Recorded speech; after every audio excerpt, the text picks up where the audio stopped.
There is a massive battle going on in corporate America. It's about the way Republicans in Congress want to change corporate taxes. Under the plan put forth by House Speaker Paul Ryan, all imports would be taxed, exports would not be taxed. It's called the Border Adjustment Tax. And in what is a long Washington tradition, money is being put to work on both sides of the issue. Supporters of the proposal have formed the American-made coalition. It's made up of companies like GE, Boeing, and Oracle. Guess what? They export a lot. The other side opposes the proposal. It's the Americans for Affordable Products Coalition. They're made up of retailers like Nike, Walmart, and Macy's. Guess what? They all import a lot.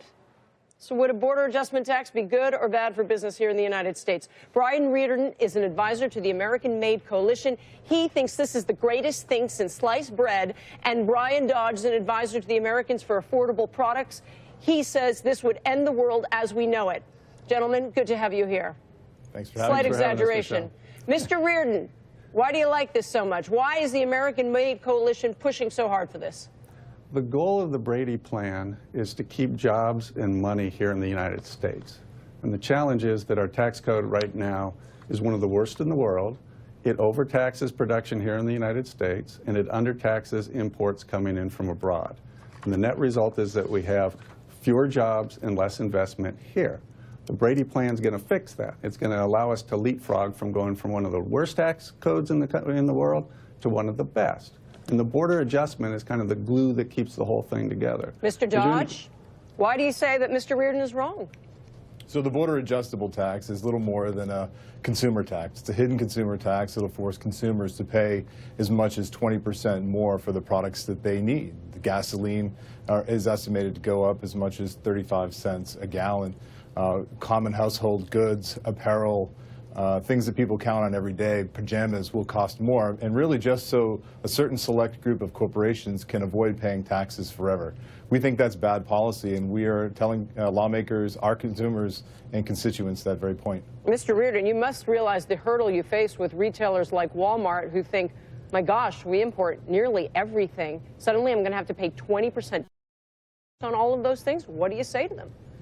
I say that the goal is not to punish Walmart and other companies that import a lot of goods.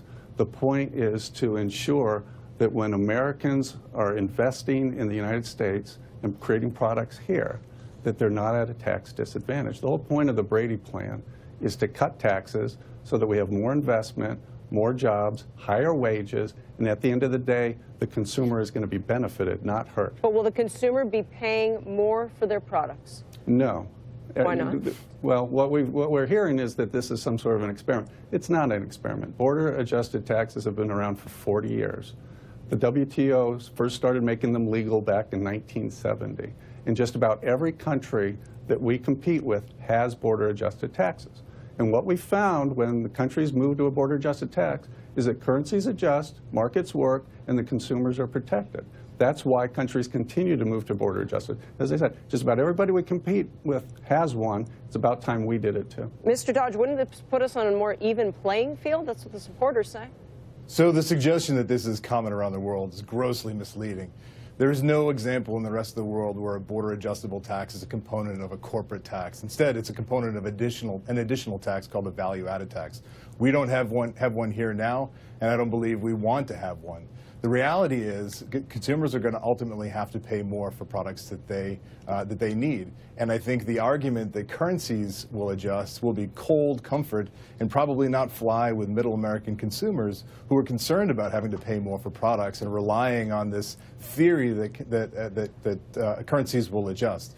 We've heard from many economists, most of them practitioners, who say that's just simply not true. It won't happen that way. And the fact that there's no comparison around the world where a border adjustable tax is a component of a corporate tax like we have here means that there's no example for us to look at to see if it would work. We highly doubt it. Well, we've been debating it for weeks. I'm sure it's going to go on and on until we finally see the results of corporate tax reform. Brian and Brian, thanks so much for joining us.